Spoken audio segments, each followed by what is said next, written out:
Salut les collectionneurs, bienvenue sur Abaka. Aujourd'hui, on va vous parler d'une licence dont on n'a jamais parlé sur la chaîne.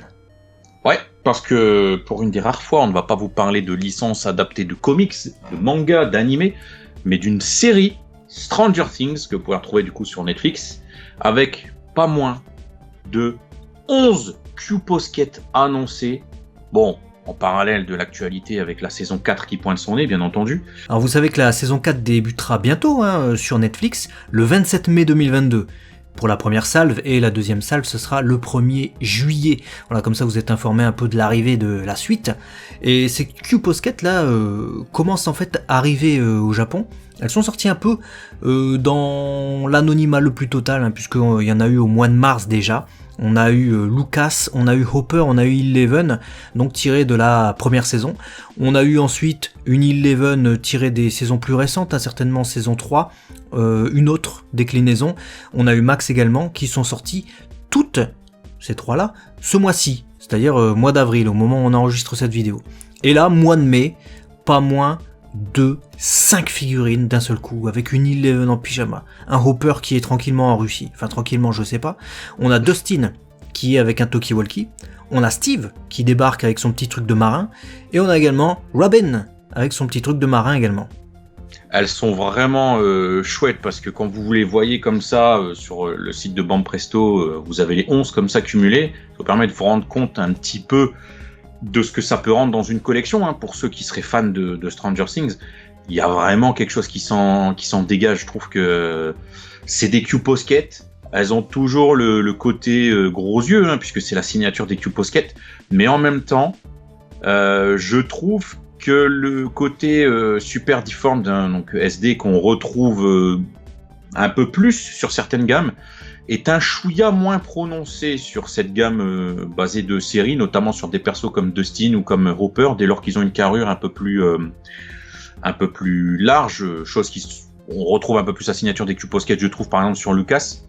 Et du coup, je sais pas, ça donne un cachet particulier, un peu luxe, je trouve, le côté un peu deluxe que peut apporter le côté Q-Posket, j'aime beaucoup, très coloré en plus. Pourtant, c'est pas des figurines très chères, les Q-Posket, vous les trouvez à 20 balles, même pas, au Japon, la plupart sont vendus 15 €.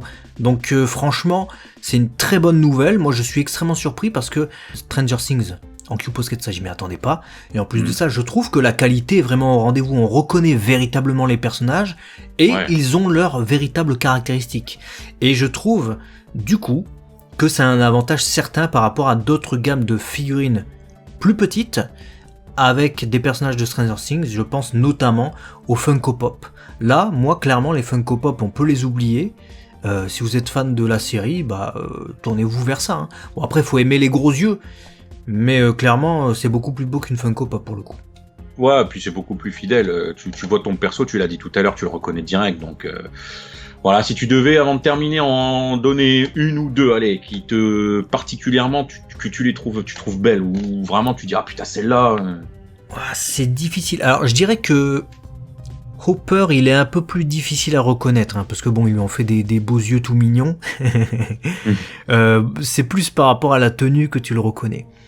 Celui qui me tape dans l'œil parce qu'il me fait claquer une barre, c'est Dustin en fait. Ouais, Dustin il fait péter une barre avec son vieux t-shirt et son gilet de pêche là.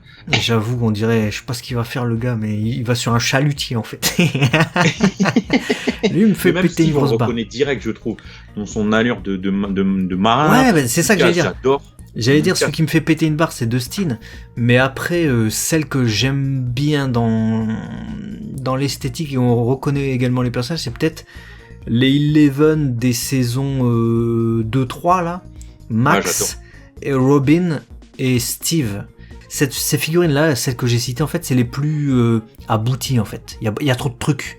Il y a beaucoup de détails, il y a beaucoup d'habits, il y a beaucoup de couleurs, il y a beaucoup de cheveux, il y a beaucoup d'ondulations. C'est compliqué à faire, en fait, en figurine. Et malgré ça, malgré ce truc deformed et avec des grouilleuses, tu reconnais le personnage. Donc elle m'impressionne, en fait, je dirais. Ouais, c'est pour ça qu'on vous présente aussi, du coup, cette magnifique série de Q-Posket qui ne fait que commencer, puisque on a plein de persos qui sont pas encore là, notamment du crew. Donc voilà, très clairement, il y a des choses qui vont arriver par la suite et on vous en parlera. Partagez cette vidéo en masse, faites connaître ces Q-Posket Stranger Things à vos amis et fans de la série. Et puis nous, on vous invite à vous abonner au passage. Et on se dit à très vite sur Abaka, la chaîne des Collectionneurs, à très vite. Allez, ciao ciao.